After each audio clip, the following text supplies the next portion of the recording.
وہ وقت آ گیا ہے کہ جب اللہ کے گھر کو بتوں کی نجاست سے پاکیزہ کیا جائے. وہ وقت آن پہنچا ہے, وہ لمحہ آن پہنچا ہے کہ جب اسماعیل ذبیح اللہ کے تعمیر کردہ گھر اور ابراہیم خلیل اللہ کی محنتوں کے باعث اس گھر کو بننے والے اس گھر کو شرک کی نجاست سے پاک کیا جائے, اور وہ نسل جو ان کی نسل ہے جو اس گھر کے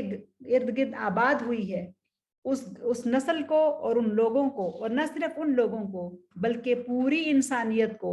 ظلمت کے اندھیروں سے نکال کر ہدایت کے نور اور ہدایت کی روشنی کی طرف بلایا جائے. تو یہ ہے سیدہ کا مقام کہ وہ اس کو پہچان جاتی ہیں اور وہ پہچان کر بخوبی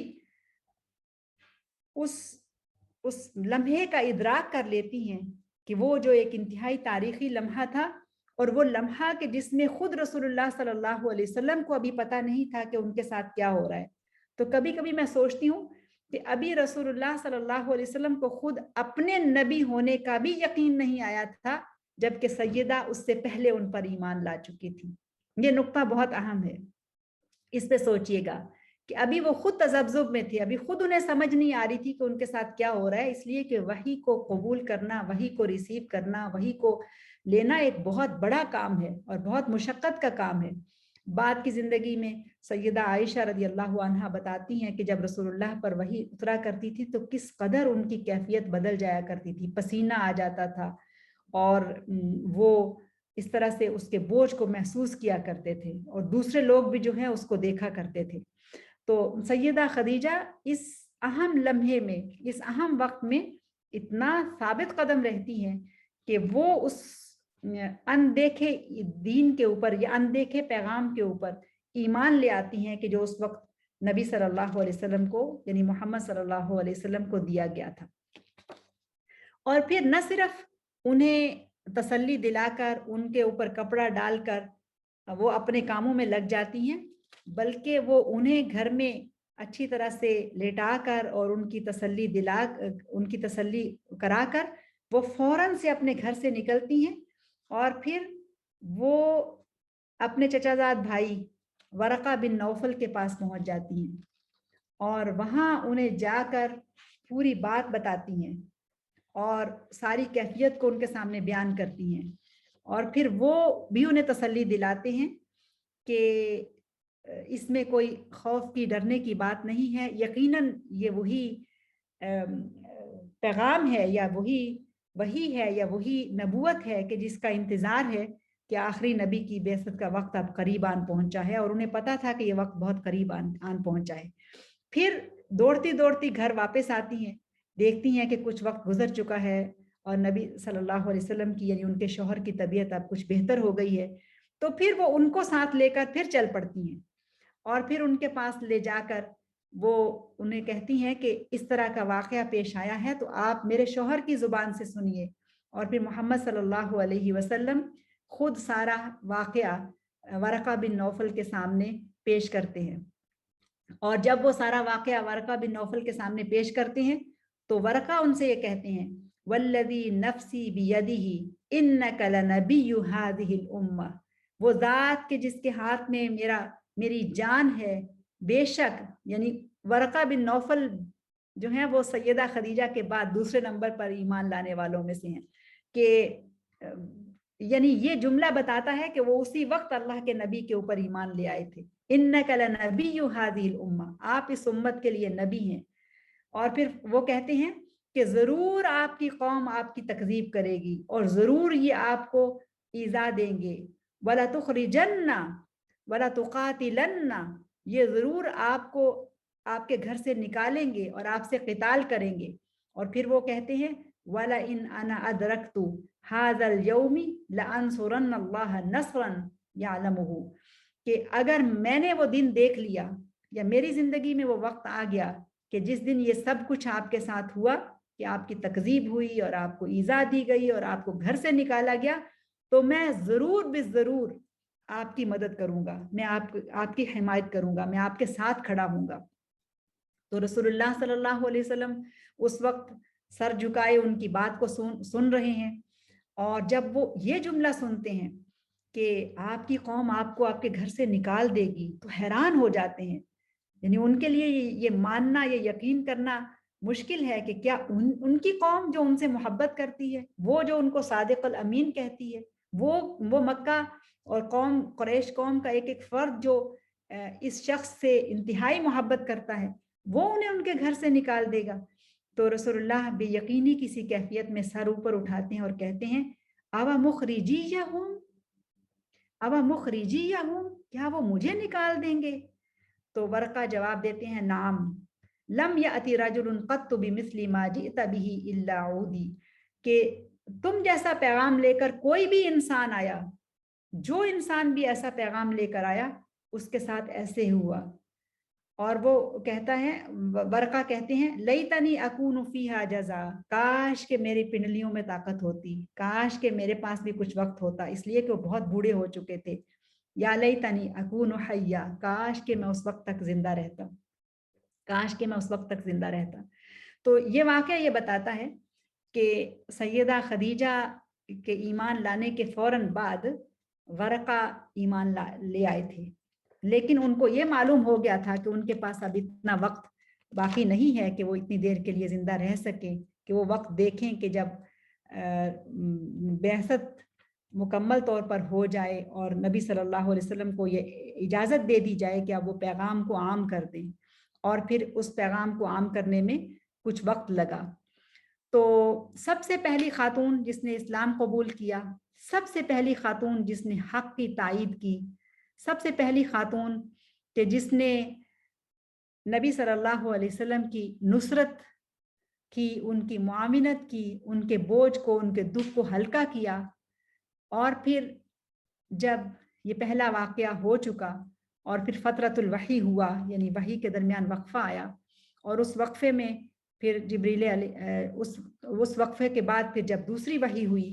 اور پھر وہ سورہ مدثر کی شروع کی آیات تھیں جو نبی صلی اللہ علیہ وسلم کو دی گئی،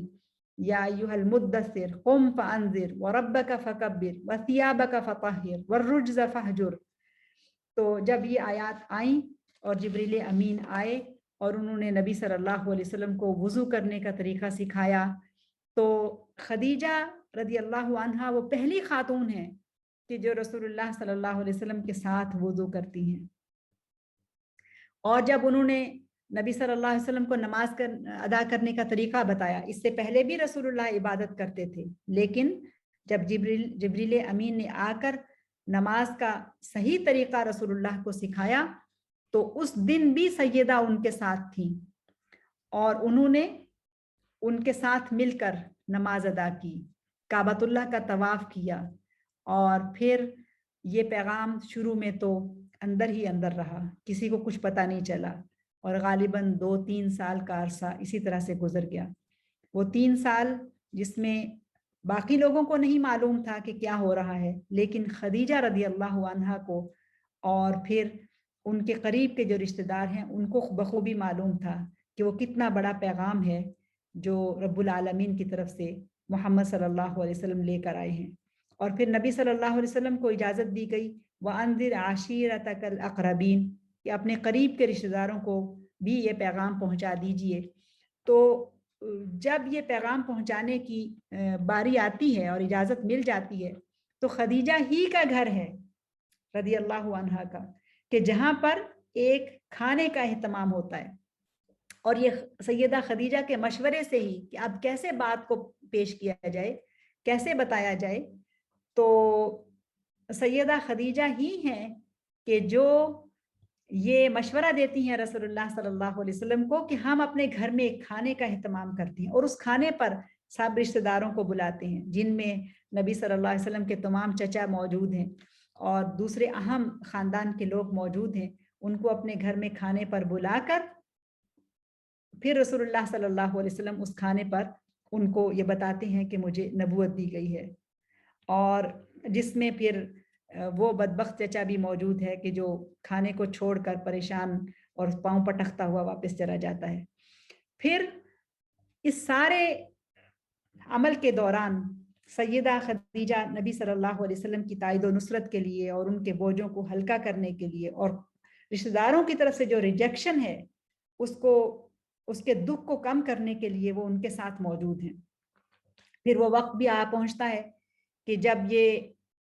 اجازت مل جاتی ہے کہ اب عام اعلان کر دیجئے، اور پھر نبی صلی اللہ علیہ وسلم سیدہ خدیجہ سے مشورے کے بعد صفا کی پہاڑی کے اوپر جاتے ہیں اور پھر اپنی قوم کو اکٹھا کرتے ہیں۔ یا معاشر قریش، سب لوگ جب اکٹھے ہو جاتے ہیں، خود پہاڑی کے اوپر کھڑے ہو جاتے ہیں اور سب قریش مکہ، سارا شہر مکہ اور مرد اور بچے اور سب وہاں پر موجود ہیں جو ان کی بات کو سننے کے لیے آئے ہیں۔ اور پھر اس موقع پر نبی صلی اللہ علیہ وسلم ان سے کہتے ہیں کہ اے میرے لوگوں، یا معاشر قریش، اے قریش کے لوگوں، اگر میں تمہیں یہ کہوں کہ اس پہاڑی کے دوسری طرف جس جگہ کو تم نہیں دیکھ سکتے، وہاں ایک فوج ہے، ایک لشکر ہے جو تم پر حملہ آور ہونے کو ہے، تو کیا تم میری بات کو مان لو گے؟ تو ہر انسان نے بیک زبان، بچے کیا، بڑے کیا، بوڑھے کیا، سب نے ایک آواز میں کہا کہ آپ صادق الامین ہیں، اگر آپ یہ بات کہہ رہی ہیں تو ہم مان لیں گے۔ انہیں یہ نہیں پتا تھا کہ اگلا حصہ اور آگے کیا اعلان ہونے والا ہے۔ تو جب رسول اللہ صلی اللہ علیہ وسلم یہ اعلان کرتے ہیں کہ مجھے نبی بنا کر بھیجا گیا ہے، تو پھر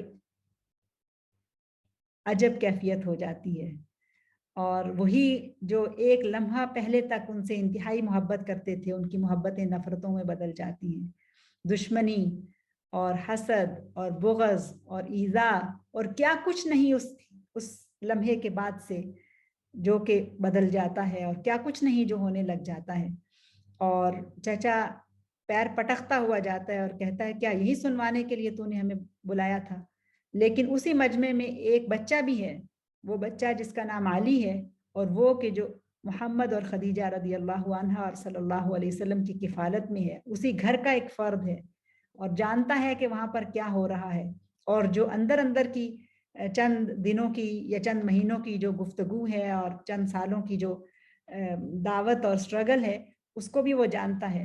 وہ کمزور ٹانگوں کے ساتھ کھڑا ہو کر کہتا ہے کہ میں اس کے اوپر ایمان لاتا ہوں، اور وہ ہیں علی رضی اللہ عنہ۔ تو خدیجہ رضی اللہ عنہ اس وقت کے جب اب پوری قوم دشمنی کے اوپر اتر آئی ہے، اس وقت بھی نہ صرف اپنا مال خرچ کر رہی ہیں، بلکہ ہر طریقے سے وہ ان کے بوجھوں کو ہلکا کرتی ہیں، ان کی تائید و نصرت کرتی ہیں۔ اور خدیجہ رضی اللہ عنہ کے اوصاف میں سے کہ وہ خاتون ہیں کہ اول من آمن و اول من ثبت، پہلی جو ایمان لائی اور پہلی جو ثابت قدم خود بھی ہوئی اور رسول اللہ صلی اللہ علیہ وسلم کو بھی ثابت قدمی سکھائی اور ان کی تائید و نصرت کی۔ اور اول من تودع و اول من صلی من الرجال والنساء، یہ اوصاف صرف خدیجۃ الکبریٰ رضی اللہ عنہا کے ہیں کہ وہ کہ مرد اور عورتوں میں سے سب سے پہلی کہ جس نے رسول اللہ صلی اللہ علیہ وسلم کے ساتھ مل کر وضو کیا اور نماز پڑھی۔ یہ یاد رہے کہ نماز ابھی فرض نہیں ہوئی تھی، لیکن فرضیت سے پہلے بھی رسول اللہ صلی اللہ علیہ وسلم جبریل امین کے سکھانے پر نبی بن جانے کے بعد، بعثت کے بعد نماز ادا کیا کرتے تھے۔ اب مخالفت کیا صرف کوئی ایک مخالفت تھی؟ مخالفتوں پر مخالفتیں۔ اور اب حال یہ تھا کہ وہ وقت جو رسول اللہ صلی اللہ علیہ وسلم تنہائی میں اور لوگوں سے کٹ کر گزارتے تھے، وہ سب اب پیچھے رہ گیا۔ اب تو لمحہ بھر کے لیے بھی وہ اس بات پر تیار نہیں تھے کہ وہ جا کر ہیرا کی پہاڑی میں، ہیرا کے غار میں بیٹھ جائیں، بلکہ اب ان کی جو پیغام پہنچانے کی جد و جہد ہے وہ اتنی زیادہ تیز ہو جاتی ہے کہ کوئی موقع ہاتھ سے جانے نہیں دیتے۔ مکہ کے ایک ایک گھر کے اوپر وہ دستک دیتے ہیں۔ حج کے لیے آنے والے حاجیوں میں سے ایک ایک کے پاس وہ جاتے ہیں، عمرہ کے لیے آنے والے لوگوں کے پاس وہ جاتے ہیں اور اللہ تعالیٰ کے پیغام ان تک پہنچاتے ہیں۔ جب اس شہر مکہ میں میلوں ٹھیلوں کا وقت ہوتا ہے، عکاظ کے میلے ہوں یا بازار ہوں یا کوئی اور موقع ہو، تو اس موقع پر بھی رسول اللہ وہاں پر پہنچ جاتے ہیں اور اللہ تعالیٰ کا پیغام ان تک پہنچاتے ہیں اور بتاتے ہیں کہ میں اللہ کا آخری نبی ہوں جس کو تمہاری طرف بھیجا گیا ہے، اور یہ پیغام لے کر آیا ہوں کہ اللہ اور اس کے رسول کے اوپر ایمان لے آؤ، اور قیامت کے اوپر اور آخرت یوم البعث کے اوپر ایمان لے آؤ، کہ تمہیں یہ دنیا سے جانا ہے اور اس کے بعد دوبارہ اٹھایا جانا ہے، اور ان کے سامنے اللہ تعالیٰ کا تعارف اور قیامت کا تعارف ان کے سامنے پیش کرتے ہیں، اور نقشہ ہی بدل جاتا ہے۔ وہ شخص کے جو مکہ والوں کی آنکھوں کا تارا تھا، اب حالت یہ ہے کہ ہر طرف نفرتیں ہی نفرتیں ہیں، ہر طرف رکاوٹیں ہی رکاوٹیں ہیں، اور صرف یہ نفرتیں اور رکاوٹیں جو ہیں وہ صرف زبانی کلامی نہیں ہیں، نگاہیں تک پھر گئی ہیں، یہاں تک کہ ایذا رسانی اتنی زیادہ ہو گئی ہے کہ اگر محمد صلی اللہ علیہ وسلم کعبہ میں جا کر طواف کرتے ہیں اور اس کے بعد وہ کعبہ کے قریب سجدہ کرتے ہیں تو خبیث اور ناپاک لوگ جانوروں کی اوجری تک لا کر ان کی پشت کے اوپر ڈال دیتے ہیں۔ ہر طرح سے رکاوٹ، ہر طرح سے تکلیف اور ایذا اور دکھ دینے کی کوشش ہوتی ہے۔ تو رسول اللہ صلی اللہ علیہ وسلم کے شانہ بشانہ جو ہستی ہمیں نظر آتی ہے، ان کے دکھوں کو، ان کے بوجھوں کو ہلکا کرنے والی وہ خدیجۃ الکبریٰ رضی اللہ عنہا ہے۔ ذرا چشم تصور سے اس ہستی کی زندگی کو سمجھنے کی کوشش کیجئے، اور پھر ذرا اندازہ لگائیے کہ وہ گھر کہ جس میں رسول اللہ کی اولاد ہے، اور وہاں پر گھر کے اندر بھی کچھ مسائل ہیں اور باہر سے بھی کچھ مسائل آ رہے ہیں، اندر بھی مسائل ہیں، باہر بھی مسائل ہیں۔ اندر مسائل کس طرح کے ہیں؟ اندر مسائل اس طرح کے ہیں کہ مسئلوں میں سے ایک مسئلہ آپ کے سامنے رکھتی ہوں کہ 4 بیٹیاں ہیں اور 2 بیٹے ہیں، اور وہ دونوں بیٹے فوت ہو جاتے ہیں، اور دشمن کہتے ہیں کہ دیکھا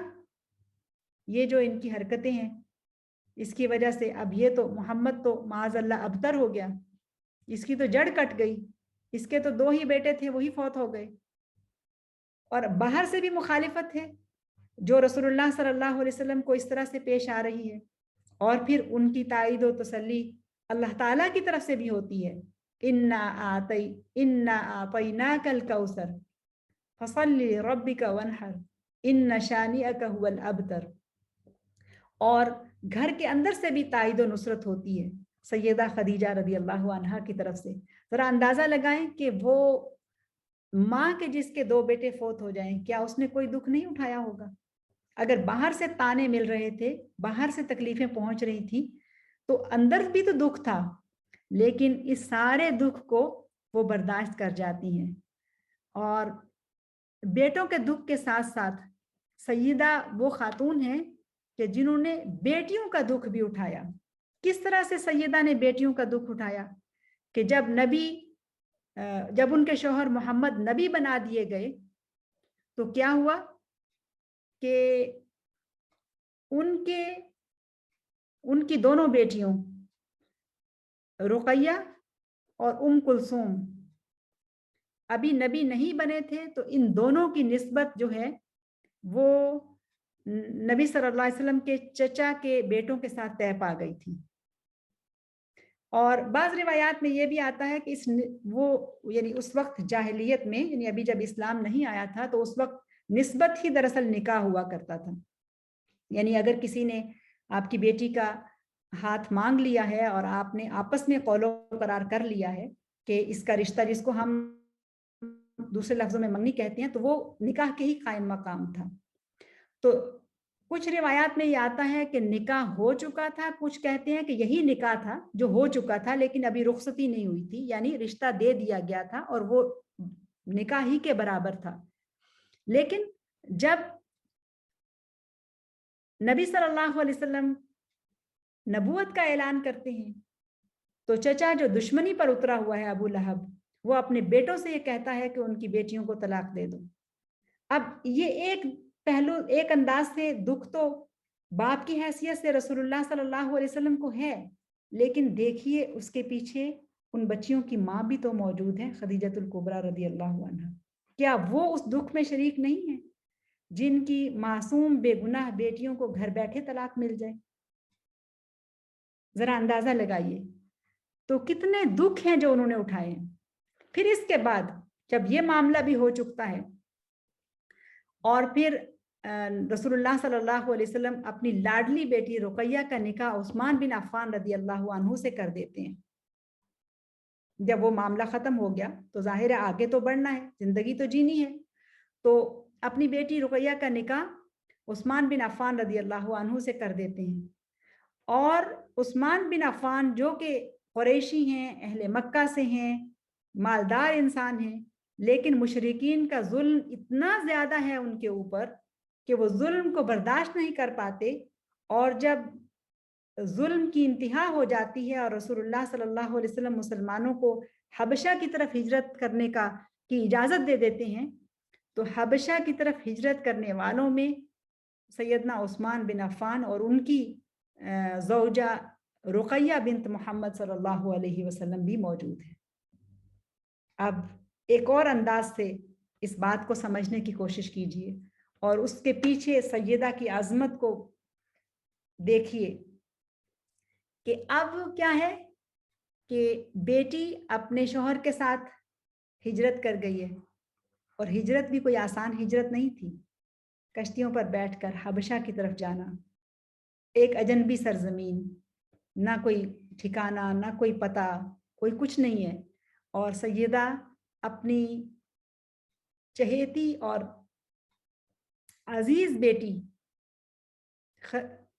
رقیہ کی جدائی کا دکھ بھی برداشت کرتی ہیں. یعنی ایک تو وہ دکھ ہیں کہ جو ان کے شوہر کو دیے جا رہے ہیں, اور وہ جب پورا دن باہر کی کشمکش کے بعد لوگوں کی باتیں, لوگوں کے دھکے, لوگوں کی اظہار ثانیہ, یہاں تک کہ کئی دفعہ دشمنوں نے حملہ بھی کیا, اونٹ کی ہڈی دے ماری, اس حد تک جب تکلیفیں پہنچی اور واپس آتے ہیں گھر کے اندر, تو سیدہ خدیجہ ان کو اپنے بازوں کے حصار میں لے کے ان کے دکھوں کو, ان کی تکلیفوں کے بوجھ کو ہلکا کرتی ہیں. اور پھر آگے چلتے چلے جائیے تو انتہا یہاں تک پہنچ جاتی ہے کہ پھر مقاطع ہو جاتا ہے. یعنی قریش سارے مل کر اس ہاشمی خاندان کا بائیکاٹ کر دیتے ہیں. اور مشہور واقعہ ہے, میں واقعہ کی تفصیل میں نہیں جا رہی, کہ شیب ابی طالب میں جب سب کو محصور کر دیا جاتا ہے اور ہر طرح کی سختی, ہر طرح کا تعلق کاٹ دیا جاتا ہے, اور ہر طرح کی سختی اور شدت ان پر کی جاتی ہے, تو اگرچہ سیدہ خدیجہ کا قبیلہ بنو اسد ہے, وہ بنو ہاشم نہیں ہے, اور اگر سیدہ یہ چاہتی کہ وہ اس بائیکاٹ میں اپنے ہی گھر میں رہیں اور رسول اللہ صلی اللہ علیہ وسلم کو اپنے خاندان کے ساتھ جانے دیں, تو وہ یہ کر سکتی تھی, اس لیے کہ وہ تو دراصل بنو اسد سے تھی, بنو ہاشم سے نہیں تھی, اور پورے قریش جو ہیں وہ اس بات کا اس کا یہ بائیکاٹ کر رہے ہیں, مقاطع کر رہے ہیں, تو وہ تو اپنے گھر میں ٹھہر سکتی تھی, اپنے بچوں کے ساتھ آرام سے وہاں رہتی, اور وہ کہتی کہ ان کے شوہر جو ہیں وہ اس کا حصہ بن جائیں. لیکن سلام ہے سیدہ خدیجہ رضی اللہ عنہا کی عظیمت کو اور ان کی رفعت کو کہ انہوں نے اپنے گھر کو چھوڑا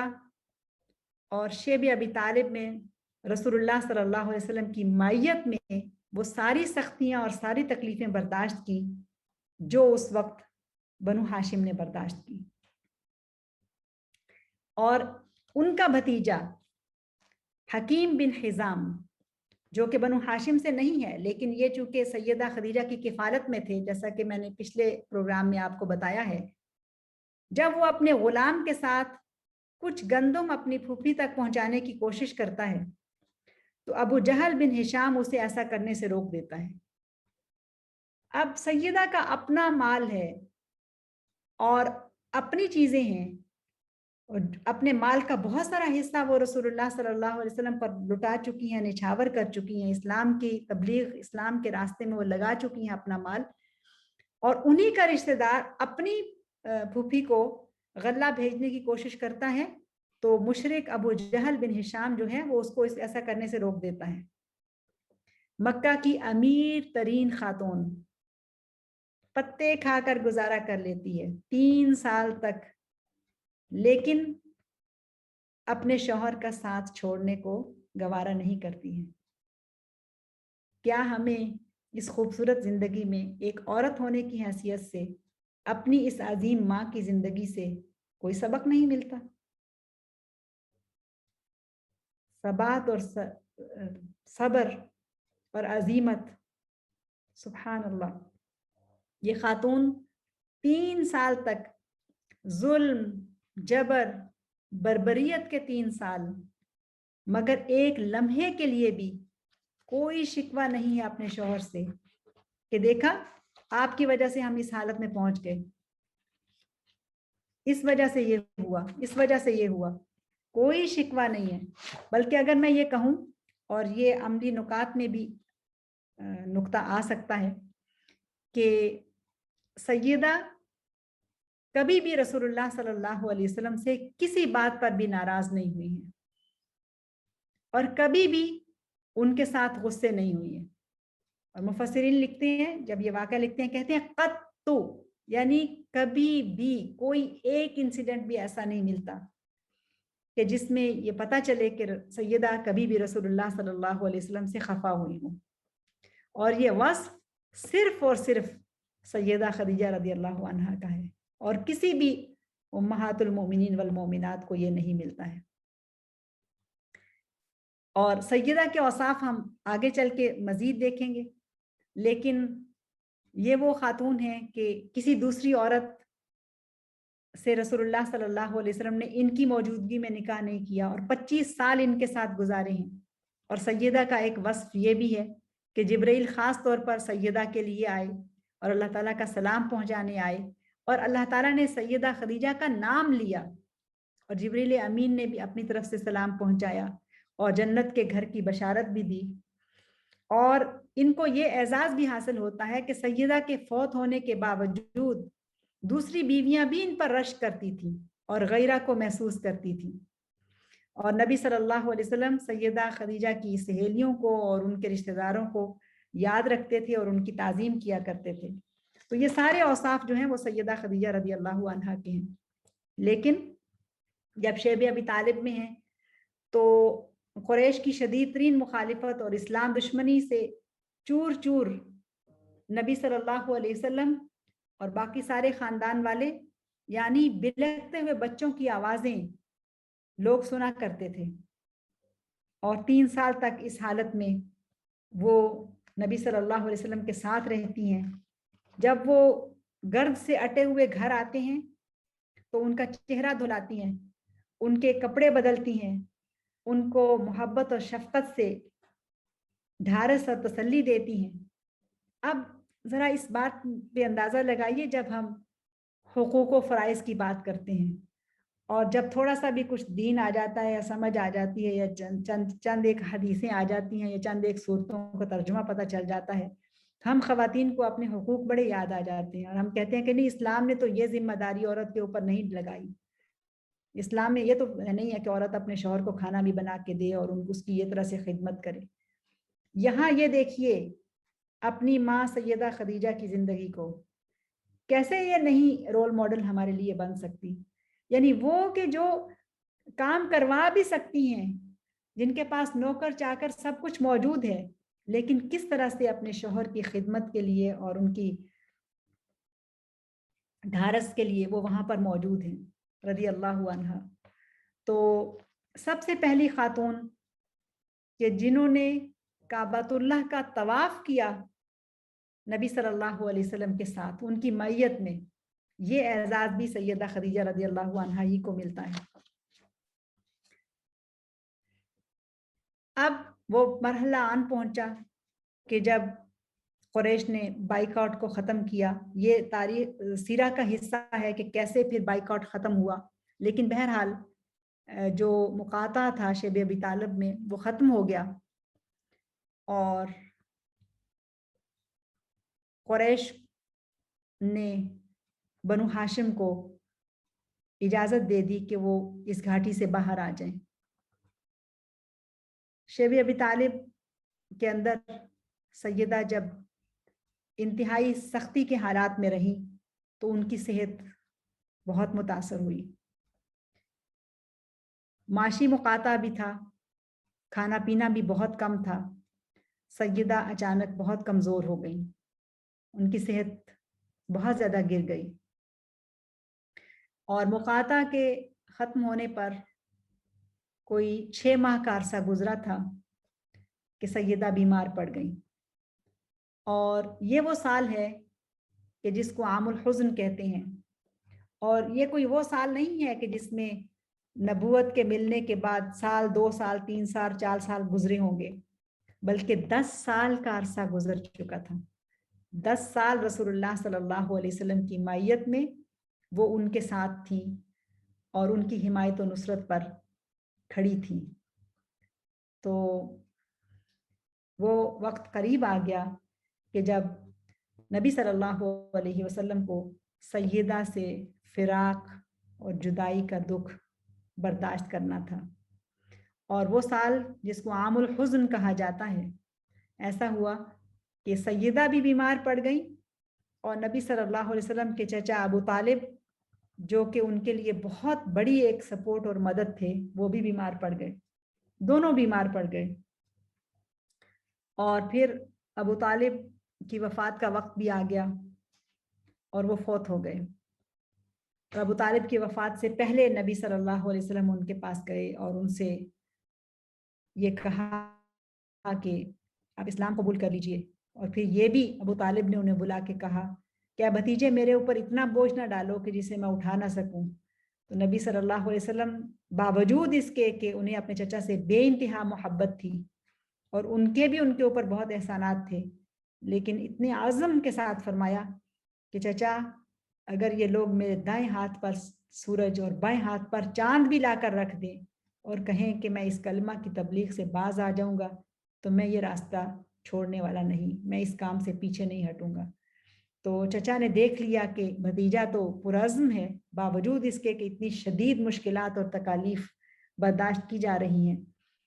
تو اسی حالت میں کچھ ہی دیر کے بعد چچا کی وفات ہو گئی. سیدہ اس وقت بیمار تھی اور سیرت کی کتابوں میں لکھا ہے کہ وہ ابو طالب کے اعزاء میں یعنی ان کی تعزیت میں شریک نہیں ہو سکی. اور کچھ روایات میں آتا ہے کہ چچا کی وفات کے تقریباً 3 دن بعد سیدہ وہ بھی وفات پا گئی.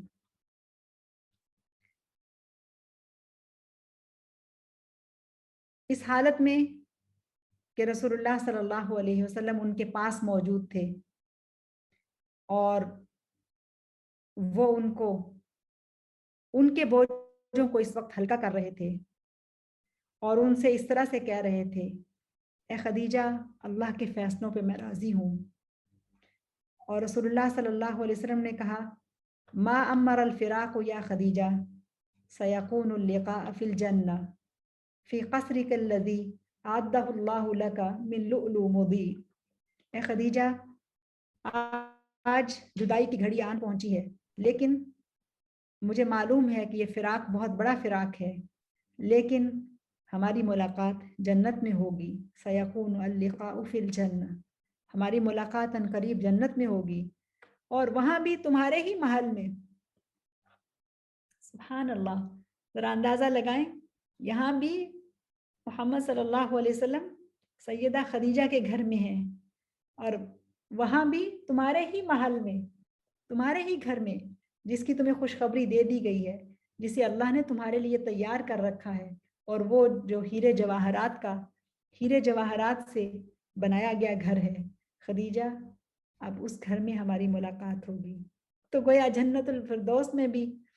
المقام الوسیلہ پر بھی نبی صلی اللہ علیہ وسلم کا گھر خدیجہ کا گھر ہوگا اور وہ وہاں ٹھہرے ہوں گے. تو سیدہ خدیجہ کی وفات ہو گئی اور سیدہ نے 24 سال 6 ماہ تقریباً 25 سال کی رفاقت 620 قبل مسیح 65 سال کی عمر میں رمضان المبارک کے مہینے میں وفات پائی. انہوں نے اپنی زندگی کے 25 قیمتی اور پرسکون سال خدیجہ کی معیت میں گزارے اور وہ خاتون کہ جو 10 سال قبل لیلۃ القدر کی صبح کو ایمان لانے والی تھی. اب اس جملے کو بھی نوٹ کیجئے گا. 10 سال پہلے لیلۃ القدر کی صبح کو ایمان لانے والی، اپنے شوہر سے بے انتہا محبت کرنے والی، اپنا سب کچھ ان پر نچھاور کرنے والی، وزیر بھی، مشیر بھی، معاون بھی، رفیق حیات بھی، مومن مردوں اور مومن عورتوں کی رہتی دنیا تک کے لیے، قیامت تک کے لیے سب کی ماں، اس دنیا سے تھکی تھکی رخصت ہو گئی. رسول اللہ صلی اللہ علیہ وسلم خود قبر میں اترے اور انہیں دفن کیا چچا ابو طالب کی قبر کے پہلو میں، اور جو تقریباً 3 دن پہلے وفات پا گئے تھے. اور وہ قبر جو ہے وہ حجون کے مقام پر ہے. اس وقت ابھی غسل اور جنازے کے احکامات نہیں اترے تھے. سیدہ نے وہ وقت نہ دیکھا کہ جب رسول اللہ صلی اللہ علیہ وسلم کو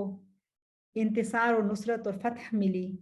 اور فتح مبین ملی. انا فتحنا لک فتحا مبینا. سیدہ کے لیے یہ جو خوشخبری تھی کہ آپ کے لیے ایک ایسا گھر بنایا گیا ہے کہ جس میں کوئی شور نہیں اور جس میں کوئی تھکاوٹ نہیں ہوگی، آرام دہ گھر. گویا کہ سیدہ کی جتنی بھی زندگی تھی بعثت کے بعد کی، وہ سب بے سکونی کی نظر ہو گئی، بے آرامی کی نظر ہو گئی. تو اب ان کو جو گھر دیا جا رہا ہے وہ پرسکون گھر، آرام دہ گھر ان کو دیا جا رہا ہے. تو سیدہ نے رسول اللہ صلی اللہ علیہ وسلم کے انتصار اور فتح کو نہ دیکھا، جبکہ باقی ساری ازواج مطہرات نے اپنی آنکھوں سے نبی صلی اللہ علیہ وسلم کا انتصار اور فتح مکہ کو دیکھا، اور آخری حج میں بھی ان کے ساتھ شامل ہوئی. لیکن سیدہ وہ پہلی خاتون ہیں، پہلی بیوی ہیں کہ جنہوں نے یہ وقت تو نہ دیکھا، لیکن رسول اللہ صلی اللہ علیہ وسلم انہیں اس وقت میں بھی نہیں بھولے. جب فتح مکہ ہوئی تو آپ نے سیرت میں پڑھا ہوگا، اور آپ اس پوائنٹ کو بھی یاد رکھیے گا ذہن میں، کہ جب فتح مکہ ہوئی اور نبی صلی اللہ علیہ وسلم فاتح کی حیثیت سے مکہ میں داخل ہوئے، تو بے شمار گھر تھے کہ جو اپنے دروازے وا کیے ہوئے تھے. لیکن سیدنا محمد رسول اللہ صلی اللہ علیہ وسلم نے کسی بھی گھر میں رہنا پسند نہیں کیا، بلکہ اپنا خیمہ سیدہ خدیجہ کی قبر کے قریب نصب کیا اور وہاں پر قیام کیا. سبحان اللہ. جتنے دن مکہ میں فتح مکہ کے بعد ٹھہرے، کسی گھر میں نہیں ٹھہرے، اپنے آبائی گھر میں بھی نہیں گئے، بلکہ اپنا خیمہ وہاں لگوایا جہاں سیدہ خدیجہ رضی اللہ عنہا کی قبر تھی، اور وہاں کچھ دن قیام کیا اور واپس مدینہ منورہ آ گئے. یہ ہوتی ہے وفاداری. لاحقت خدیجہ بالرفیق الاعلی. خدیجہ اب رفیق الاعلی کے ساتھ جا ملی. مع الذین انعم اللہ علیہم من النبیین والصدیقین والشہداء والصالحین وحسن اولئک رفیقا. ان لوگوں کے ساتھ کہ جن کے اوپر اللہ تعالیٰ نے انعام کیا، انبیاء، صدیقین، شہداء اور صالحین کے ساتھ، اور سب سے بہترین مقام یہ ہے جو انہیں ملا. چند اوصاف، چند کیا بے شمار اوصاف، لیکن جن کو میں جمع کر سکی ہوں. انشاءاللہ آپ اپنے اپنے طور پر ان کے اوصاف اور اپنے لیے عمل کی راہیں دیکھیے گا کہ کیا کیا ہمارے لیے چیزیں ہیں ان کی زندگی میں پڑھنے کی. ازواج مطہرات خصوصاً سب سے محبوب زوجہ سیدہ خدیجہ رضی اللہ عنہا کے بعد سیدہ عائشہ رضی اللہ عنہا کے سامنے رسول اللہ صلی اللہ علیہ وسلم سیدہ خدیجہ کی اتنی تعریف کیا کرتے تھے اور انہیں اتنا یاد کیا کرتے تھے کہ وہ بھی کبھی چڑ جایا کرتی تھی کہ اتنی کثرت سے وہ انہیں کیوں یاد کرتے ہیں. اور یہ دراصل اس بات کی دلیل ہے کہ رسول اللہ صلی اللہ علیہ وسلم الصادق الامین تھے. ذرا اس نقطے پہ غور کیجئے کہ مرد کی یہ فطرت ہے کہ وہ جب کسی عورت کے سامنے، وہ کسی عورت کے سامنے کسی دوسری عورت کی تعریف نہیں کرتا، بلکہ جس بیوی کے سامنے وہ موجود ہو اسے ہی اپنی محبت کا یقین دلاتا ہے. بلا شبہ نبی صلی اللہ علیہ وسلم کو سیدہ عائشہ سے شدید محبت تھی، اور عامر بن العاص رضی اللہ عنہ کے پوچھنے پر بھی انہوں نے کہ اے اللہ کے رسول آپ کو سب سے زیادہ کس سے محبت ہے، انہوں نے سیدہ عائشہ کا نام لیا. تو وہ کہنے لگے نہیں، میری مراد مرد ہیں، تو مردوں میں سے. تو فرمایا کہ ان کے والد یعنی عائشہ کے باپ ابو بکر صدیق تو اپنی کئی بیویوں کی موجودگی میں وہ اپنی فوت شدہ بیوی سیدہ خدیجہ کو بہت کثرت سے یاد کرتے تھے. تو یہ دراصل ان کے صادق الامین صادق ہونے کی ایک نشانی ہے کہ وہ صادق تھے کہ جو سچی بات ہے اس کو کسی کے سامنے بھی نہیں چھپایا اور اس کا اظہار کیا کرتے تھے صلی اللہ علیہ وسلم. یہاں تک کہ ایک دفعہ سیدہ عائشہ بہت اس تذکرے سے بہت تنگ آ گئی اور انہوں نے بے اختیار یہ کہہ بھی دیا کہ آپ کیا ایک بوڑھی قریشی عورت کی تعریفیں کرتے رہتے ہیں اور وہ کہ جو اب فوت ہو چکی ہیں جبکہ اللہ تعالیٰ نے آپ کو اس کے بعد ایک سے بڑھ کے ایک بیوی عطا کی ہے. ابدلک اللہ خیرا منہا, اللہ تعالیٰ نے آپ کو ان سے زیادہ بہتر بیویاں عطا کی ہیں. تو نبی صلی اللہ علیہ وسلم نے جب یہ سنا تو ان کا چہرہ غصے سے سرخ ہو گیا, چہرے کا رنگ بدل گیا اور پھر سیدہ عائشہ کو ڈانٹ کے انداز میں یہ کہا واللہ ما ابدلنی اللہ خیرا منہا. آپ تو کہہ رہی ہو نا کہ ابدلک اللہ خیرا منہا, یعنی آپ سمجھ رہی ہیں کہ ان کے بعد آنے والی خواتین ان سے بہتر ہیں. تو رسول اللہ صلی اللہ علیہ وسلم نے بہت احترام اور محبت کے باوجود بھی ان کی اس غلطی کو غلط فہمی کو دور کر دیا اور کہا کہ آپ کا یہ کہنا کہ ان سے بہتر مجھے ملی ہیں واللہ ما ابدلنی اللہ خیرا منہا, اللہ تعالیٰ نے مجھے خدیجہ سے بڑھ کر یعنی ان سے زیادہ بہتر اور کوئی عورت عطا نہیں کی ہے. آمنت بھی حین کفر الناس, پھر اوصاف بیان کیے. پہلا وصف کیا بتایا, وہ مجھ پر ایمان لائی جب لوگوں نے میرا انکار کیا. وصدقتنی اذا کذبنی الناس, اور اس نے میری تصدیق کی جب لوگوں نے مجھے جھٹلایا. وواستنی بمالہا اذا حرمنی الناس, اس نے مجھ پر اپنا مال لٹایا جب لوگوں نے مجھے محروم کیا. ورزقنی منہا اللہ الولد دون غیرہا من النساء, اور اللہ تعالیٰ نے مجھے اس خاتون سے اولاد عطا کی جبکہ کسی اور خاتون سے مجھے کوئی اولاد نہیں ملی ہے. سبحان اللہ.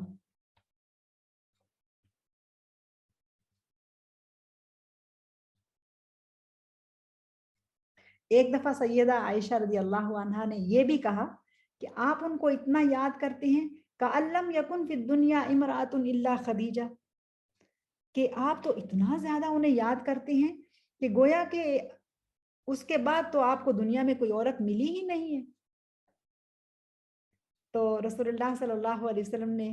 سیدہ عائشہ کو رضی اللہ عنہا کو یہ جواب دیا انہا کانت وکانت وکان لی منہا ولد, وہ تو ایسی اور ایسی تھی, یعنی ان کے اوصاف بیان کیے اور یہ بھی کہا کہ ان سے تو مجھے اللہ تعالیٰ نے اولاد عطا فرمائی ہے.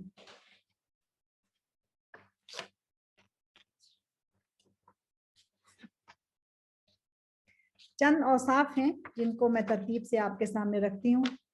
اور ان کو ہم عملی نکات کے طور پر بھی لے سکتے ہیں, جس میں سیدہ خدیجہ کے اوصاف میں سے پہلا وصف یہ آتا ہے جو کہ ان کا جاہلیت کا وصف بھی تھا.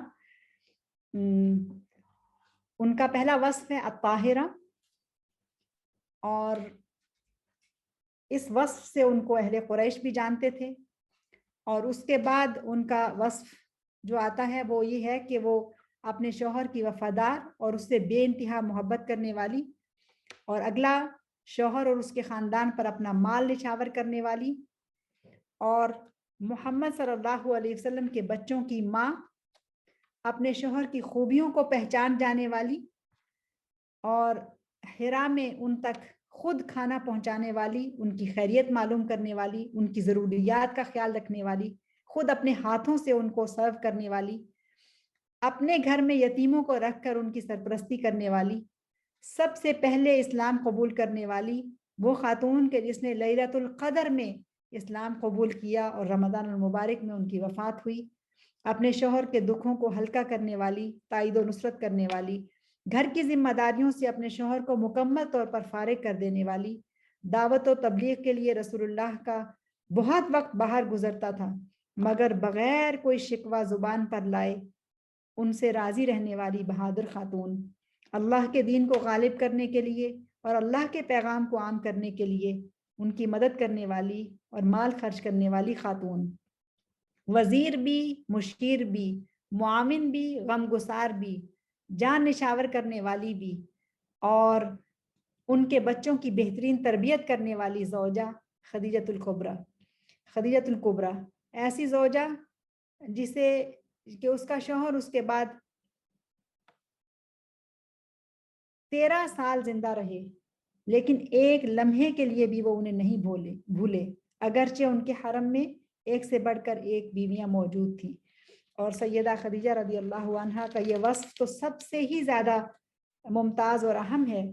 کہ اللہ تعالیٰ اور اس کے مقرب فرشتے روح الامین نے سیدہ کا نام لے کر انہیں سلام بھیجا، اور اللہ تعالیٰ نے ان کے لیے جنت میں محل بنایا جو سکون اور آرام کا گھر ہے۔ رضی اللہ عنہا یہ تھی ہماری ماں ام المؤمنین والمؤمنات خدیجۃ الکبریٰ رضی اللہ عنہا۔ اگرچہ ان کی زندگی کے تمام پہلوؤں کا تو احاطہ نہ ہو سکا اور ان کی زندگی کو اس طرح سے اسٹڈی نہ کیا جا سکا جیسا کہ اس کا حق تھا، لیکن جتنی کچھ بھی مقدور بھر ہم نے کوشش کی، مجھے یقین ہے اور مجھے امید ہے کہ انشاءاللہ ہم اس سے اپنے ایمان میں اضافہ اور ان کی محبت میں اپنے دل میں اضافہ محسوس کریں گے، اور کتنے ہی سارے نکات ہمارے سامنے آئیں گے کہ جو ہماری زندگی کے لیے اور ان پر عمل کرنا ہماری زندگی کو بہتر بنانے کے لیے ضروری ہے۔ اللہ تعالیٰ ہم سب کو بہترین عمل کی توفیق نصیب فرمائے، اللہ تعالیٰ ان سے راضی ہو۔ رضی اللہ عنہا وسلام اللہ علیہ۔ اللہم صلی وسلم علی محمد وعلی آل محمد وعلی ازواج محمد وعلی بنات محمد وعلی اصحاب محمد۔ اللہم صلی وسلم علی نبینا محمد وعلی آلہ واصحابہ اجمعین۔ سبحانک اللہم وبحمدک نشہد ان لا الہ الا انت نستغفرک ونتوب الیک۔ بسم اللہ الرحمن الرحیم۔ والعصر ان الانسان لفی خسر الا الذین آمنوا وعملوا الصالحات وتواصوا بالحق وتواصوا بالصبر۔ السلام علیکم ورحمۃ اللہ وبرکاتہ۔